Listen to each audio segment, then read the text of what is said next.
السلام علیکم ورحمۃ اللہ وبرکاتہ. کیا حال ہے سب کا؟ الحمد للہ، اہلاً و سہلاً و مرحباً.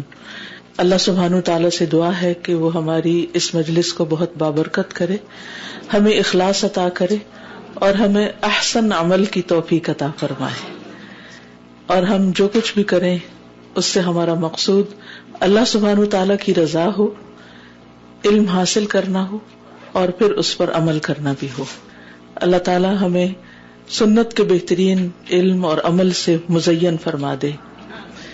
انشاءاللہ العزیز ہم آج کتاب المناقب میں عبداللہ بن عمر بن خطاب رضی اللہ عنہما کے مناقب کے بارے میں پڑھیں گے. سب سے پہلے کچھ تمہیدی باتیں میں کروں گی آغاز میں، ابتدا میں، اور اس کے بعد ہم انشاءاللہ حدیث پڑھیں گے. نحمده ونصلي على رسوله الكريم، اما بعد فاعوذ بالله من الشيطان الرجيم. بسم الله الرحمن الرحيم. رب اشرح لي صدري ويسر لي امري واحلل عقدة من لساني. تعالیٰ نے ہم سب کو پیدا کیا اور پھر پیدا کر کے ہماری تمام ضروریات کو پورا کرنے کا بھی اہتمام کیا. آپ دیکھتے ہیں کہ جب ایک بچہ دنیا میں آتا ہے تو اس کے ساتھ ہی اللہ سبحانہ وتعالیٰ اس کے لیے رزق کا بندوبست کرتے ہیں، اور وہ کیا ہوتا ہے؟ ماں کے سینے میں دودھ اتار دیتے ہیں تاکہ اگر باہر سے کوئی غذا نہیں بھی میسر تو ماں سے بچہ دودھ لیتا رہے، اور اس طرح وہ پلتا بڑھتا رہے.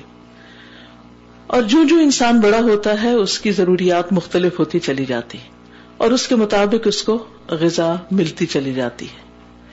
جب انسان ہوش و حواس کی عمر کو پہنچتا ہے، اس کی عقل کام کرنے لگتی ہے، تو پھر انسان کو اللہ سبحانہ وتعالی علم ہدایت سے بھی نوازتا ہے، اور اس کے لیے اللہ سبحانہ وتعالی نے ہمیں رسول اللہ صلی اللہ علیہ وسلم جیسا ہادی، رہبر اور رسول عطا کیا، جس نے ہمیں وہ سب کچھ سکھایا جو ہماری ضرورت تھی. قرآن مجید میں اللہ تعالیٰ فرماتا هو الذی بعث فی الامیین رسولا منہم یتلو علیہم آیاتہ. وہی ہے جس نے امی، لا شبہ اس سے پہلے یقیناً وہ کھلی گمراہی میں مبتلا تھے. یہ سورۃ الجمعہ کی آیت نمبر 2 ہے. اللہ سبحانہ وتعالیٰ فرماتے ہیں وَيُعَلِّمُهُمُ الْكِتَابَ، وہ انہیں کتاب کی تعلیم دیتا، اور کتاب سے مراد کون سی کتاب ہے؟ القرآن. رسول اللہ صلی اللہ علیہ وسلم نے ہمیں قرآن کی تعلیم دی. والحکمہ، اور قرآن کے ساتھ ساتھ حکمت کی بھی تعلیم دی. اور حکمت کیا ہے؟ ابن کثیر کہتے ہیں کہ الحکمت یعنی السنہ، حکمت سے مراد سنت ہے. تو گویا رسول اللہ صلی اللہ علیہ وسلم ہمارے پاس صرف قرآن مجید نہیں لائے بلکہ اس کے ساتھ ساتھ ہمیں سنت بھی سکھائی. تو ہمارے لیے لازم ہے کہ قرآن کی تعلیم کے ساتھ ساتھ سنت کی باقاعدہ تعلیم حاصل کریں اور سنجیدگی کے ساتھ اس کو سیکھیں. اور پھر ہم جانتے ہیں کہ اللہ سبحانہ تعالیٰ یہ بھی فرماتے ہیں، سورۃ الحشر میں آتا ہے وَمَا آتَاكُمُ الرَّسُولُ فَخُذُوهُ وَمَا نَهَاكُمْ عَنْهُ فَانْتَهُوا، اور جو کچھ تمہیں رسول دے وہ لے لو، اور جس سے وہ روکے اس سے رک جاؤ. تو رسول اللہ صلی اللہ علیہ وسلم کو یہ اتھارٹی دی گئی ہے کہ وہ جو کچھ ہمیں دے ہمارے لیے اسے ماننا لازم ہے. اس کے بعد ہماری اپنی کوئی چوائس نہیں ہے. آپ نے اس بات سے بھی خبردار کیا کہ آئندہ کوئی شخص سنت یا حدیث کی اہمیت کو کم جانے یا رسول اللہ صلی اللہ علیہ وسلم کے فرمان کو اہمیت نہ دے. آپ نے فرمایا جان لو ان قریب ایسا وقت آنے والا ہے کہ کسی شخص کو میری کوئی حدیث پہنچے گی اور وہ تکیہ لگائے ہوئے اپنی مسند پر بیٹھا ہوگا، یعنی کسی صوفے پر، کاؤچ پر ٹیک لگا کے بیٹھا ہوگا، کہے گا ہمارے اور تمہارے درمیان اللہ کی کتاب کافی ہے، ہمارے لیے بس قرآن کافی ہے، اس کے علاوہ ہمیں کسی چیز کی ضرورت نہیں، بس ہم جو کچھ اس میں حلال پائیں گے اسے حلال سمجھیں گے اور جو حرام پائیں گے اسے حرام سمجھیں گے. جبکہ حقیقت یہ ہے کہ جسے اللہ کے رسول صلی اللہ علیہ وسلم نے حرام کیا وہ بھی اسی طرح حرام ہے جیسے اللہ سبحانہ وتعالی نے حرام کیا. تو اگر ہم حدیث کا انکار ہی کر دیتے ہیں اور اس کو پڑھتے ہی نہیں، جانتے ہی نہیں، سمجھتے ہی نہیں، تو ہمیں بہت سی ایسی باتیں کہ جنہیں آپ نے حرام قرار دیا وہ کیسے پتہ چلیں گی، اور ہم ان سے کیسے اجتناب کریں گے، کیسے ان سے بچیں گے۔ اور پھر آپ صلی اللہ علیہ وسلم نے اس شخص کی مذمت کی، اس کو ناپسند کیا جو صرف قرآن کے حکم کو مانتا ہو۔ آپ نے فرمایا، سنن نبی داؤد کی روایت ہے، میں تم میں سے ہرگز کسی کو نہ پاؤں کہ وہ اپنی مسند سے تکیہ لگائے بیٹھا ہو، اس کے پاس میرے حکموں میں سے کوئی حکم آ جائے، ان باتوں میں سے جن کا میں نے حکم دیا یا جن سے میں نے منع کیا، تو وہ کہے کہ ہم نہیں جانتے، ہم نے کتاب اللہ میں جو کچھ پایا ہے ہم نے اس کی پیروی کی۔ تو آپ نے اس دور میں ہی اس چیز کی نشاندہی کر دی تھی کہ ایسے لوگ آئیں گے جو صرف قرآن کو مانیں گے، حدیث کو اس طرح اہمیت نہیں دیں گے۔ حالانکہ اللہ سبحانہ وتعالیٰ نے قرآن کے ساتھ ساتھ حدیث کو بھی بھیجا ہے، اس کو باقاعدہ نازل کیا ہے۔ وما ينطق عن الهوى ان هو الا وحی یوحى، کہ نبی صلی اللہ علیہ وسلم اپنی خواہش نفس سے کچھ بھی نہیں کہتے، اپنے آپ سے نہیں بولتے، یعنی قرآن کے علاوہ جو اور باتیں وہ کرتے ہیں وہ کوئی ان کی اپنی خواہشات پر مبنی نہیں ہوتی۔ ان هو الا وحی یوحى، وہ تو صرف وحی ہے جو نازل کی جاتی ہے۔ قرآن مجید میں بھی آتا ہے، سورۃ النساء 113 میں، وَأَنزَلَ اللَّهُ عَلَيْكَ الْكِتَابَ وَالْحِكْمَةَ، کیا مطلب ہے اس کا؟ وَأَنزَلَ اللَّهُ عَلَيْكَ الْكِتَابَ وَالْحِكْمَةَ، اور نازل کی اللہ نے کتاب اور حکمت۔ اور حکمت تو حکمت کیا ہے؟ نازل کی گئی ہے، اور حکمت سے مراد کیا ہے؟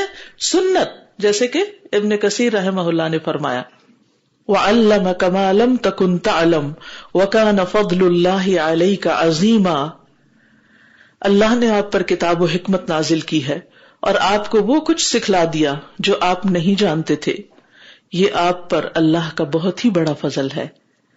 تو جو شخص قرآن اور سنت کو سیکھنے والا ہو، کیا اس پر اللہ کا فضل نہ ہوگا؟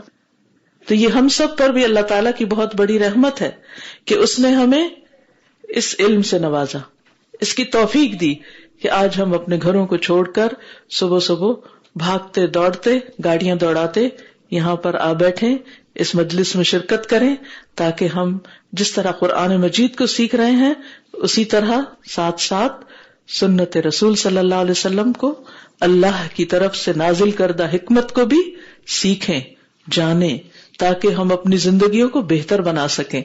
اور جب یہ لائف کوالٹی ہماری امپروو ہوگی تو ڈیفینیٹلی انشاءاللہ اگلی زندگی بھی بہتر ہوگی۔ حسان ابن عطیہ کہتے ہیں، جبریل علیہ السلام نبی صلی اللہ علیہ وسلم کے پاس سنت لے کر اترتے تھے، یعنی جبریل ہی سنت بھی لاتے تھے، اور جس طرح آپ کو قرآن سکھاتے اسی طرح سنت کی تعلیم دیتے تھے۔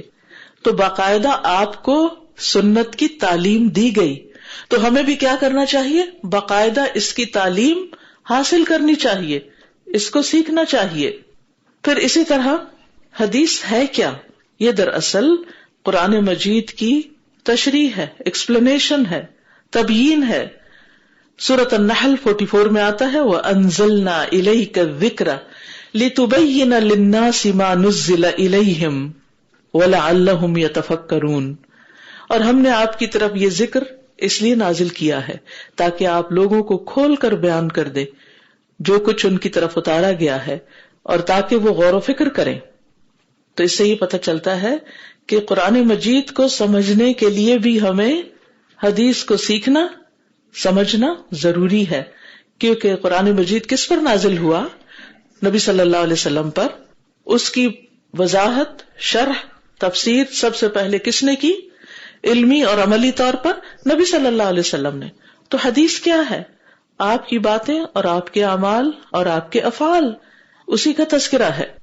سعید بن جبیر نے نبی صلی اللہ علیہ وسلم کے حوالے سے حدیث بیان کی تو ایک شخص بولا، اللہ کی کتاب میں اس کے برعکس حکم موجود ہے۔ تو سعید بن جبیر نے کہا، میں نے تمہارے سامنے نبی صلی اللہ علیہ وسلم کے حوالے سے بات بیان کی ہے اور تم اس کے مقابلے میں اللہ کی کتاب پیش کر رہے ہو۔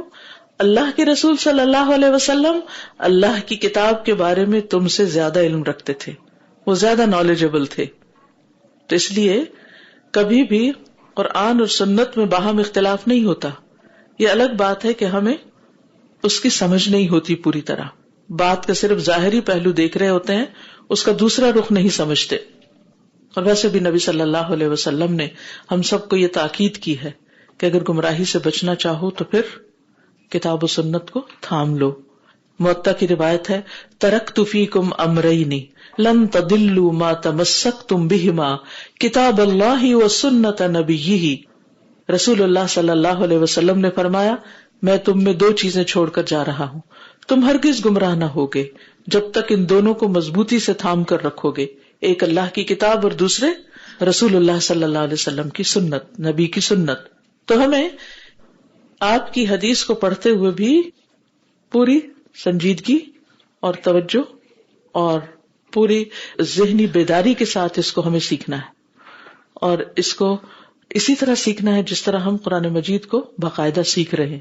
یعنی یہ کلاس اگرچہ اوپن لیکچر کی طرح ہے، فری ہے، سب کے لیے عام ہے، اور یہ اسی روایت پر عمل کیا گیا جیسے محدثین کی مجالس ہوا کرتی تھی، ہزاروں لوگ اس میں شریک ہوتے تھے، کوئی فیس نہیں ہوتی تھی، کوئی رجسٹریشن نہیں، کوئی پابندی نہیں، لیکن لوگ سیکھنے میں اتنے سنجیدہ ہوتے تھے کہ وہ ایک ایک چیز کو لکھتے، سیکھتے، پڑھتے، دہراتے اور اس کو پوری طرح پختہ کرتے، نہ اس میں ایک لفظ کا اضافہ کرتے اور نہ اس میں سے کچھ سبٹریکٹ کرتے، اور اسی طرح پھر آگے پہنچاتے اس کو. کیونکہ نبی صلی اللہ علیہ وسلم کی دعا بھی ہے نا اس شخص کے لیے، نضر اللہ امرأ سمع مقالتی فوعاها، اللہ اس شخص کا چہرہ تر و تازہ کر دے جو میری بات سنے پھر اس کو یاد کر لے، فبلغها كما سمعها، اسی طرح پہنچائے جیسے سنا ہے، بعینہ، کچھ اس میں کمی بیشی نہ کرے.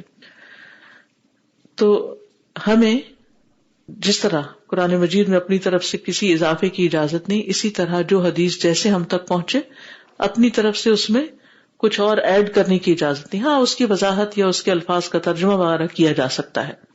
رسول اللہ صلی اللہ علیہ وسلم نے نہ صرف یہ کہ ان کو چہرے کی تر و تازگی کی بشارت دی، بلکہ اس کے ساتھ ساتھ ایسے لوگوں کو خوش آمدید بھی کہتے تھے، یعنی ان کو خوش آمدید کہنے کی تلقین بھی آپ نے کی جو اس علم کو سیکھے، یعنی ان کو ویلکم کیا جائے، ان کی قدر کی جائے. ویسے بھی انسان علم کے راستے میں نکلتا ہے تو ہر قدم پر اس کے لیے نیکیاں ہیں، فرشتے اس کے لیے پر بچھاتے ہیں، اور اللہ سبحانہ و تعالیٰ کی رحمتیں ایسی مجلس پر نازل ہوتی ہیں جہاں اللہ کا ذکر کیا جا رہا ہوتا ہے. اور یہ علم وہ ہے کہ جس پر عمل کرنے میں انسان کی زندگی ہے، یعنی یہ انسان کو زندہ کر دیتا ہے، انسان کو جگا دیتا ہے، انسان کے لیے خوشی اور سکون اور اطمینان کا باعث ہے. اللہ تعالیٰ فرماتے ہیں سورۃ الانفال آیت 24، یا ایھا الذین آمنوا استجیبوا للہ وللرسول اذا دعاکم لما یحییکم، اے ایمان والو اللہ اور اس کے رسول کا حکم مانو جبکہ رسول تمہیں ایسی چیز کی طرف بلائے جو تمہارے لیے زندگی بخشو، یعنی جو تمہیں زندگی دیتی ہو. تو گویا حدیث کا علم جو ہے وہ انسان کو زندگی بخشتا ہے، اور پھر اس کو تھامنے میں ہی نجات ہے. زہری کہتے ہیں ہم سے پہلے کے جو علماء گزر چکے وہ کہا کرتے تھے سنت کو مضبوط پکڑنا اسی میں نجات ہے، علم کو بڑی تیزی سے قبض کر لیا جائے گا، یعنی یہ علم بہت جلد ختم ہو جائے گا. اور پھر یہ علم انسان کو حکمت سکھاتا ہے، کیونکہ اس کا نام ہی کیا ہے، حکمت. قرآن مجید میں ہم اللہ سبحانہ تعالیٰ کے احکامات پڑھتے ہیں، ہمارے ایمان میں اضافہ ہوتا ہے، لیکن بعض اوقات جب ان کی امپلیمنٹیشن کی باری آتی ہے تو ہمیں سمجھ میں نہیں آتا کہ اس پر عمل کیسے کرنا ہے، کون سی بات کہاں کہنی ہے، کیسے کہنی ہے، کتنی کہنی ہے. لیکن جب نبی صلی اللہ علیہ وسلم کے طریقوں کو دیکھتے ہیں، آپ کی باتوں کو پڑھتے ہیں، آپ کے احکام، آپ کے جو فرمودات اور ارشادات ہیں ان کو پڑھتے ہیں، تو پھر ہمیں سمجھ میں آتا ہے کہ اچھا آپ نے یہ کام ایسے کیا، ہمیں اس پر اس طرح عمل کرنا ہے. تو گویا یہ علم ہمیں حکمت دیتا ہے، اور حکمت کتنا بڑا خزانہ ہے. قرآن مجید میں آتا ہے یؤتی الحکمت من یشاء ومن یؤت الحکمت فقد اوتی خیرا کثیرا، وہ حکمت عطا کرتا ہے جس کو چاہتا ہے، اور جس کو حکمت دی گئی اسے بہت بڑے خیر سے نواز دیا گیا. اس حکمت کو پانے کے لیے ہم نے جس کتاب کا انتخاب کیا ہے وہ صحیح بخاری ہے. اس کتاب کا پورا نام الجامع، اپنی کتاب کھول کے دیکھیے نام اس کا، الجامع المسند الصحیح المختصر من امور رسول اللہ صلی اللہ علیہ وسلم وسننہ وایامہ افسوس کے ساتھ کہنا پڑتا ہے کہ اردو کا جو ورژن میرے پاس ہے اس میں کتاب کا پورا نام بھی نہیں دیا گیا. آپ اپنے پاس لکھ لیجئے الجامع. الجامع کا مطلب ہوتا ہے کمپریہنسو. المسند یعنی جس کی سند ہے. الصحیح. المختصر جو بریف ہے. من امور رسول اللہ صلی اللہ علیہ وسلم, رسول اللہ صلی اللہ علیہ وسلم کے امور یا کاموں کے بارے میں. وہ سننہ اور آپ کی سنتوں کے بارے میں. وہ ایامہ اور آپ کی تاریخ یعنی آپ سے متعلق جو ہسٹری ہے, آپ کے جو روزمرہ کے کام وغیرہ تھے ان سے متعلق. قرآن مجید کے بعد یہ کتاب امت کے اتفاق کے ساتھ اجماع کے ساتھ صحیح ترین مانی جاتی ہے. یعنی قرآن مجید میں تو آپ صلی اللہ علیہ وسلم کے دور یا بعد کے اعتبار میں کسی قسم کی کوئی کمی بیشی ہوئی ہی نہیں, کیونکہ اللہ تعالیٰ نے اس کی حفاظت کا ذمہ خود لیا تھا. انا نحن نزلنا الذکر وانا لہ لحافظون. لیکن جو لوگ دین کے دشمن تھے انہوں نے اس دین کی شکل بگاڑنے کے لیے بعض اوقات احادیث کے اندر مختلف چیزوں کو داخل کرنے کی کوشش کی. اس کے ساتھ ہی اللہ سبحانہ وتعالیٰ نے ایسے لوگوں کو پیدا کیا کہ جنہوں نے صحیح اور غیر صحیح کو, صحیح ضعیف موضوع کو الگ الگ چھانٹ کر بتا دیا اور ان کا انتخاب کر کے کتابوں میں ڈال دیا. امام نووی کہتے ہیں علماء رحمہم اللہ کا اجماع ہے کہ قرآن عزیز کے بعد سب سے صحیح ترین کتابیں بخاری اور مسلم ہیں, اور امت نے انہیں تلقی بالقبول کیا, یعنی اس کو قبولیت بخشی ہے اور اسے اسی طرح لیا ہے. ان دونوں میں صحیح بخاری زیادہ صحیح ہے, اور فوائد کے لحاظ سے, ظاہری اور پوشیدہ علوم کے لحاظ سے بھی یہ زیادہ صحیح ہے. تو مسلم بھی صحیح ہے, لیکن اس کے مقابلے میں اس کتاب کی بہرحال ویلیو باقی سب کتب حدیث سے زیادہ ہے. امام بخاری کے بارے میں آتا ہے کہ انہوں نے ایک خواب بھی دیکھا تھا, اور وہ کیا تھا؟ وہ کہتے ہیں کہ میں نے دیکھا کہ گویا میں نبی صلی اللہ علیہ وسلم کے سامنے کھڑا ہوں, میرے ہاتھ میں ایک پنکھا ہے جس سے میں آپ سے مکھیاں اڑا رہا ہوں. تو میں نے بعض تعبیر کرنے والوں سے اس خواب کا مطلب پوچھا, تو انہوں نے مجھے کہا کہ تم ان سے جھوٹ کو ہٹاؤ گے, یعنی جن لوگوں نے نبی صلی اللہ علیہ وسلم سے جھوٹی باتیں منسوب کر دی ہیں تم ان کو دور کرو گے. تو اس بات نے مجھے الجامع الصحیح لکھنے پر ابھارا, یعنی اس سے مجھے ایک انسپریشن ملی اس خواب کے ذریعے. کسی بھی بڑے کام سے پہلے انسان کچھ خواب دیکھتا ہے نا, لیکن ہر انسان کی زندگی میں خواب مختلف طرح کے ہوتے ہیں. ہمارے بھی کچھ خواب ہیں. سوچئے آپ کے کیا خواب ہیں, خصوصاً ینگ گرلز کیا خواب ہے ان کی زندگی میں, کیا کرنا انہوں نے, کیا دیکھتی ہیں, کیا ڈریم کرتی ہیں کہ آئندہ وہ کیا بنے گی, کیا کیا کام کریں گی زندگی میں. موسٹلی کیا ہوتا ہے ینگ پیپل میں, یہی خواب دیکھتے ہیں. کوئی میرے خوابوں کی تعبیر میں کوئی شہزادہ ہوگا اور میں اس کے ساتھ زندگی بسر کروں گی, میرا گھر ہوگا, میرے بچے ہوں گے, بس دنیا کے خواب دیکھتے رہتے ہیں. یہ تو سبھی کرتے ہیں, لیکن پھر اس سے آگے کیا ہے؟ جسمانی طور پر انسان ایک سرٹن لمٹ تک جا کر رک جاتا ہے. اس کے بعد کیا ہوتا ہے؟ اس کی گروتھ ختم ہو جاتی ہے, بلکہ اس کا ڈکلائن شروع ہو جاتا ہے. جوانی کے بعد لازماً بڑھاپے کی آمد ہوتی. لیکن علمی ترقی, روحانی ترقی, ایمانی ترقی ایسی ہے کہ جس میں انسان اگر مستقل طور پر گرو کرتا رہے تو وہ آگے بڑھتا چلا جاتا ہے, بڑھتا چلا جاتا ہے, بڑھتا چلا جاتا ہے. اس میں کسی قسم کی کوئی رکاوٹ نہیں آتی اگر وہ صحیح ڈائریکشن پر کوشش کر رہا ہو. انسان اور حیوان میں بہت بڑا فرق یہی. آپ دیکھیے کہ جانور ساری زندگی ان کی ایک ہی جیسی عقل رہتی ہے, یعنی جب وہ ہوش سنبھالتے ہیں ایک ہی طرح کا کھانا کھاتے ہیں, ایک ہی طرح کے کام کرتے ہیں, ایک ہی طرح کے ان کے شب و روز ہوتے ہیں, اور پھر ایک وقت آتا ہے کہ وہ ختم ہو جاتے. ان کی عقل کچھ بھی ترقی نہیں کرتی. لیکن انسان جانور سے ممتاز اسی لیے ہے کہ اس کی عقل اور اس کی روحانی ترقی اور اس کا ایمان جو ہے وہ بڑھتا رہتا ہے. ایمان بھی بڑھتا اور گھٹتا ہے نا. اگر بڑھتا نہیں تو وہ ایک جگہ نہیں رہے گا, وہ پھر اس کا ڈکلائن شروع ہو جائے گا. اور پھر اگر ایمان کا زوال شروع ہو گیا تو پھر عمل تو درست رہ ہی نہیں سکتا, اور پھر اگر عمل بھی درست نہ ہو تو پھر انسان کا دل درست نہیں رہ سکتا. اور جب دل درست نہیں رہتا تو آپ دیکھیں کہ دل کے اندر انسان کی کیسی کیسی فکر اور پریشانی اور کیسے کیسے خوف اور غم اور کیسی کیسی کیفیات پیدا ہو جاتی. ان سب چیزوں سے بچنے کے لیے ضروری ہے کہ ہم خوبصورت خواب دیکھیں اور پھر ان کو عملی جامہ پہنانے کے لیے خوب محنت کریں. تو ضرور سوچیں, مثلاً آپ نے حدیث پڑھنا شروع کی اور باقاعدہ انشاءاللہ آپ پڑھیں گے آپ سوچیں کہ حدیث کے حوالے سے میں کیا کر سکتی ہوں، یعنی اس علم میں ترقی کیسے کر سکتی ہوں، اس علم کو آگے کیسے بڑھا سکتی ہوں، کیونکہ اس کے بغیر قرآن مجید کے پڑھنے کا بھی حق ادا نہیں ہوتا. اور پھر خاص طور پر بخاری کا پڑھنا. امام بخاری کہتے ہیں کہ میں نے اپنی اس کتاب میں صرف صحیح احادیث ہی درج کی ہیں، اس لیے انسان شرح صدر کے ساتھ اس کتاب کا مطالعہ کر سکتا ہے اور آگے بڑھ سکتا ہے. امام بخاری کہتے ہیں میں نے اس کتاب میں ہر حدیث سے پہلے اللہ تعالی سے استخارہ کیا، 2 رکعت نماز پڑھی ہر حدیث سے پہلے، حدیث کے صحیح ہونے کا پورا یقین حاصل کیا. اور ایک اور جگہ کہتے ہیں کہ میں نے ہر حدیث سے پہلے غسل کیا اور 2 رکعت نماز پڑھی. ان کی زندگی لگ گئی اس کام میں، اتنی جسمانی روحانی طہارت کے ساتھ اور علمی صحت اور صفائی کے ساتھ اس کتاب کو مرتب کیا گیا. ہماری ہمت کیا اتنی ہی کم ہو گئی کہ ہم زندگی میں کم از کم اس کتاب کو ایک بار پڑھ ہی لیں. انہوں نے تو لکھا اور لکھنے سے پہلے نفل پڑھے اور غسل کیا اور پورا اہتمام کیا اور اس کی تحقیق کی اور پھر اس کو لکھا.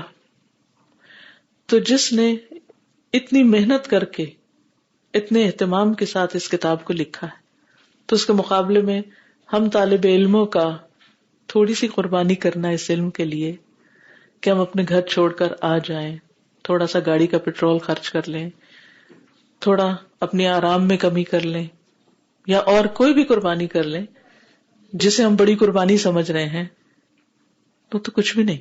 امام بخاری نے، اس وقت میں اس تفصیلات میں نہیں جاتی، میں وقتاً فوقتاً آپ کے سامنے کچھ نہ کچھ اس کتاب کے بارے میں رکھتی رہوں گی کہ کس طرح 16 سال کی عمر میں گھر چھوڑا تھا اور پھر اگلے 16 سال گھر واپس نہیں گئے اور بے شمار ممالک میں مختلف استادوں کے پاس جا کر علم حاصل کرتے رہے.